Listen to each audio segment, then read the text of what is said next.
ಒಂದು ಕಟ್ಕೊಟ್ರೆ ಅದು ವ್ಯಾಲ್ಯೂ ಹಿಂಗೆ ಇಟ್ಕೊಂಡು ಮನೆಯಲ್ಲಿ ಪೂಜೆ ಒಂಥರ ಇದರದೊಂದು.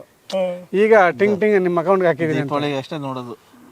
ದೀಪಾವಳಿಗೂ ಇಲ್ಲ ವರಲಕ್ಷ್ಮಿ ಹಬ್ಬದ ದಿವಸ ಏನಾದರೂ 4 ನೋಟು ಹೊಸದ ತಗೊಂಬಂದ ಅದು ಅವತ್ತು ಕಷ್ಟಪಟ್ಟು ಬ್ಯಾಂಕಿಗೆ ಹೋಗಿ ಕಾಸು ಕೊಡಿದ್ರೆ ಕ್ಯಾಶ್ ಇಲ್ಲ ಅಂತಾರೆ ಅವರು. ಹಂಗಾಗುತ್ತೆ ಪರಿಸ್ಥಿತಿ. ಆಮೇಲೆ ಎಲ್ಲ ಬ್ಯಾಂಕು ಡಿಜಿಟಲ್ ಆದಮೇಲೆ ಒಂದು ದಿವಸ ಸ್ಯಾಟಲೈಟ್ ಬಿದ್ದೋಯ್ತು ಅಂದ್ಕೊಳ್ಳಿ, ಆಯಿತಾ, ನನ್ನ ಅಕೌಂಟಲ್ಲಿ ಎಷ್ಟಿದೆ ನನಗೆ ಗೊತ್ತಿಲ್ಲ. ನಾನು ಬ್ಯಾಂಕ್ ಹತ್ರ ಸರ್ ಪಾಸ್ಬುಕ್ ಎಂಟ್ರಿ ಎಲ್ಲ ಕೊಡಿ, ಸ್ಯಾಟಲೈಟ್ ಇಲ್ಲ, ನೆಟ್ವರ್ಕ್ ಇಲ್ಲ, ನಾಳೆ ಬನ್ನಿ ಬೋರ್ಡ್ ಹಾಕಿ ಕಳಿಸ್ಬಿಡ್ತಾರೆ ಜೀವಿತ.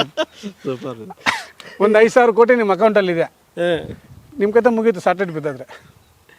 ಅದೇ ದುಡ್ಡು ಮನೆಯಲ್ಲಿದ್ದರೆ ಮನೇಲಿ ಇರ್ತದೆ. ಯಾವತ್ತು ಅಂದರೆ ಪ್ರಕೃತಿ ವಿಕೋಪಗಳು ಇವೆಲ್ಲ ನಡೀತಾ ಇರೋದು ನೋಡಿದ್ರೆ ಯಾವತ್ತಾದ್ರೂ ಸ್ಯಾಟಲೈಟ್ ಬಿದ್ದೋದ್ರೆ ಏನು ಅಂತ ನಾನು ಊಹೆ ಮಾಡ್ತೀನಿ.